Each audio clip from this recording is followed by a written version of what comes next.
ready? Okay, welcome. And we just want to give any media opportunity to ask any questions and to answer anything that they would want, and keep this open forum. So with that being said, we'll just open it up to you guys, and whatever you want to ask, you can ask. We'll do our best to answer. Well, I'll start. I mean, today seems like one of the calmest days out here we've had in a week plus. I mean, first day I've seen actual cowboys out here herding the cattle. I mean, what are you guys doing out here? Life back to normal? Well, we're trying to get back to normal. We're cowboying up, I guess. What's happening? We still have baby calves that are not mated up with their mother, and so we're trying to put those calves together. That's the main thing these cowboys are doing. They're trying to find a cow with a tight bag, is what we call them, an udder that hadn't been nursed, and so we've got baby calves that are bawling and need their mother, and we're trying to put them together. And so that's what the cowboys are doing on the river here. But yeah, that's back to normal, except we have an emergency situation here with these calves.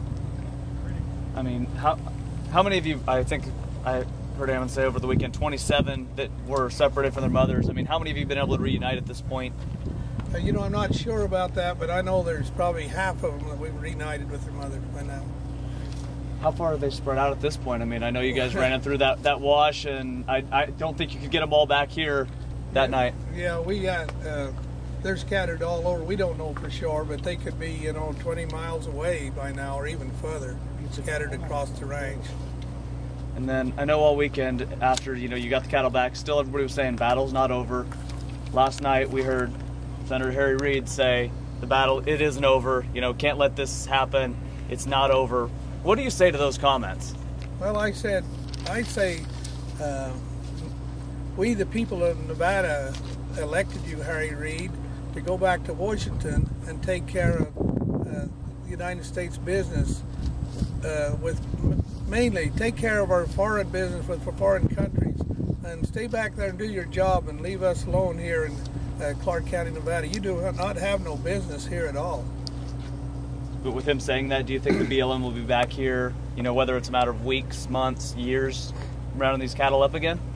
I would say, Harry, keep your army out of here. We're not going to put up with it no more. So just stay back in Washington and do your job, and keep your army out of Nevada and away from we the people. We're not going to put up with it. Hey, Mr. Bundy, how much longer would you say you would need the support of the militia out here? I know there's a camp right over the river. How much longer do you think you're going to need their support? Till we get this job done. Is the job rounding up putting the calves back with their mothers, or how would you define the job? The job is when the county sheriffs across the United States take away the weapons and the guns from the United States bureaucracies. When those guns are gone, then I think we're all safe in America. Until those guns are gone, the militia is going to be needed. Maybe not here on Bundy's Ranch, but one of these counties are going to need that militia. And when that happens, this militia, we the people, are going to be ready to go assist you, county sheriffs. Get with it and get your job done. We'll be back of you. All of America will be back of you. I want to just define militia, because a lot of people get militia. Well, a militia is a volunteer army of the people. That's what militia. Militia, if you go to the Constitution, you will see militia in there many times, and their purpose is when the government has not done its job, then the militia or the people or the army of the people have to stand and do it. And that's what there are. Let's not turn this into something that it's not. They are the army of the people, and we use them on last resort. Our Constitution talks about our individual rights, and that's who's standing here is individuals, not Clive and Bundy or a Bundy Ranch. It's the individual that stands here. And what you seen last Saturday was not Bundy going after those cattle. You've seen the individuals going after those cattle. You've seen the individuals faced with the United States guns pointing at them. And that's a disaster in America. How could that ever happen here in America? And we the people are not going to put up with that no more. We're going to take our sheriffs wherever we are. There's like 3,100 sheriffs across the United States. You sheriffs, get the job done and disarm this army. We can't handle this kind of abuse in America no more. We won't handle it. There's only one reason why those bureaucrats have armies. And I don't even need to say why, but there's only one reason why they have armies and why they're armed. I can say why, because they've never been challenged, but they are scared of we the people. And now they have a reason to be scared because they see what we the people will do when they push us in a corner. And they darn sure had us pushing the corner when they had those high-powered rifles pointed at our heads. And we the people didn't blink. We went right forward and we went right through them and we run those people out of town. But the one problem was the county sheriff didn't finish his job. In fact, he didn't do it at all. And he didn't take those arms away from those people. And that's all the people asked to start with. If the county sheriff had took those arms away, we the people wouldn't have had to face those arms. So that's the people asked Clark County Sheriff Doug Gillespie to take the arms away and bring them and put those arms in the bottom of that, in front of that flag, below that flag, and he didn't do it. I don't think he even attempted to do it. So we the people had to go and do it for him.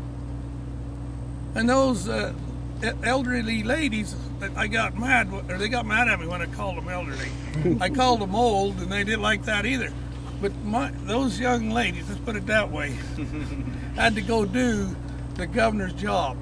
They had to open the gates and let those cattle back out to their habitat. Now that job was the governor's, because I know that the governor knew about this action back in February. And he could have stopped this any time. He could have pulled his brand inspectors out. He could have pulled his highway patrol away from here, but he didn't do nothing. He could have stopped this, but he didn't say no. He allowed it to happen to this point too.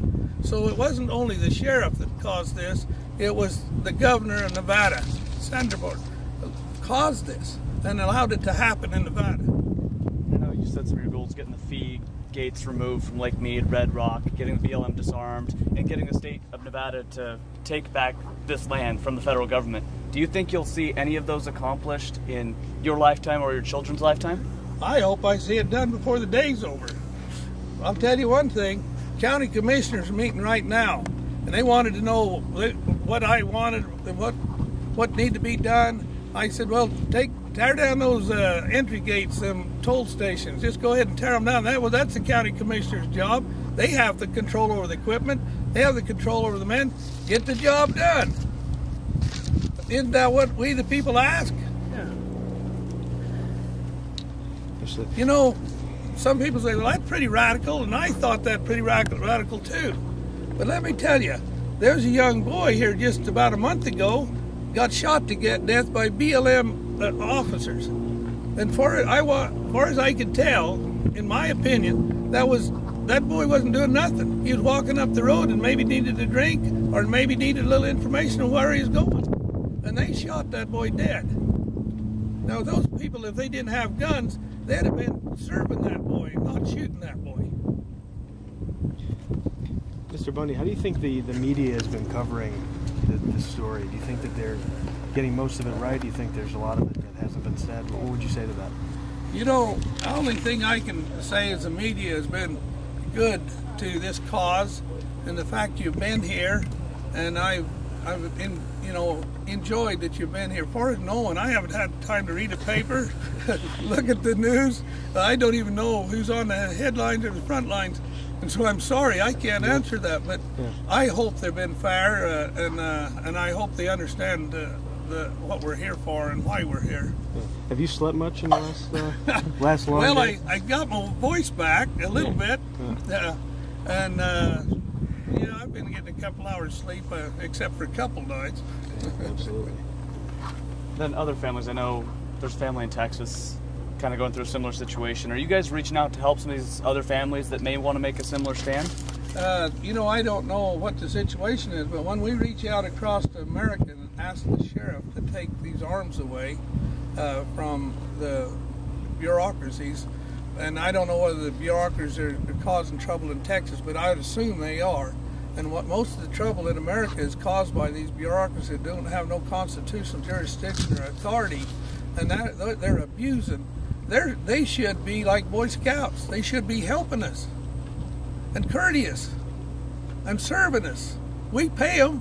You know, you get tired of paying these people a real fair wage, and then we retire them for the rest of their life, and then they say we don't.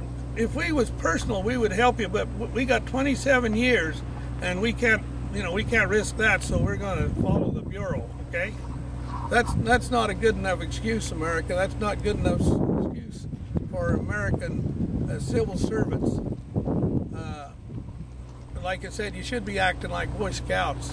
You should help the old lady across the street instead of throw her down. That's a hell of a deal, isn't it? Yeah. I got one more. BLM, I've reached out to them trying to find out how much they spent on the 8-9 days trying to round up the cattle out here. They still haven't given me a cost. Do you guys have any idea how much you guys spent trying to defend your property here and get your cattle back? Well, I've spent about a lifetime, I can tell you that. The dollars, I don't know. You know, before they actually took a cow here, I said it's never cost me $1 and it's never cost me a cow. And I'm talking about the taking. Now it has cost me lots of dollars and it's cost me a lot of cows. I've got a crew right up here to the staging area where BLM had their army, and what we're looking for there is they've dug a hole with a backhoe, and they've put dead cows in the hole, and there's still some legs, and I said one side, I haven't seen it, legs and one side of a cow still sticking up. So I said, well, let's don't dig them up and find out how many. Measure the hole. If it's 20 foot long and 10 foot wide and 10 foot deep, measure it, take a picture of the cow, so we can have an idea how many dead cows are in that hole. I will say this as well. We the people can do things a lot more efficient than the BLM or any other federal agency or government than that, and that certainly has shown here this week. As far as feeding the people, I mean, we went out and bought a few $1,000s worth of food, and then after that, it's just everybody asks, well, what do you need? What do you need? And they're just bringing in all that water there. We bought, what, 2 pallets worth of water? And everybody else brought all the rest of that water. We had pizzas donated from Finland. I don't know who in the world's in Finland, but thank you. And the people have assumed this cost, just like the people are behind this cost. So. And we just got through unloading pickup load of fresh orange. It's all kinds of citrus fruit from California, and the farmer brought them up personally and said, what do you want to do with this? Of course, we're sharing them with militia and our friends, and you know, I guess even if we have a picnic, we'll share that. It's delicious, unbelievable. The farmer that raised it brought it to us, and then he shared it as we unloaded it. An unbelievable, delicious citrus from California give to this cause, and I thank you and thank everybody in America for all your gifts, and especially your prayers. Those prayers, we feel those prayers. We feel it our strength, and you can see how we move around and we're happy. This is because we're feeling your prayers, and we thank you, America. And not only that, we talked to the media today from around the world. Around the world, they're wanting to see what America's doing with her freedom. Let's show the world a good example and show them that we're proud and happy, and we're willing to fight for freedom here, even on our land. And we're not going to put up with the United States pointing those guns at us. Never will we do that. And anyway, thank you. Thank you.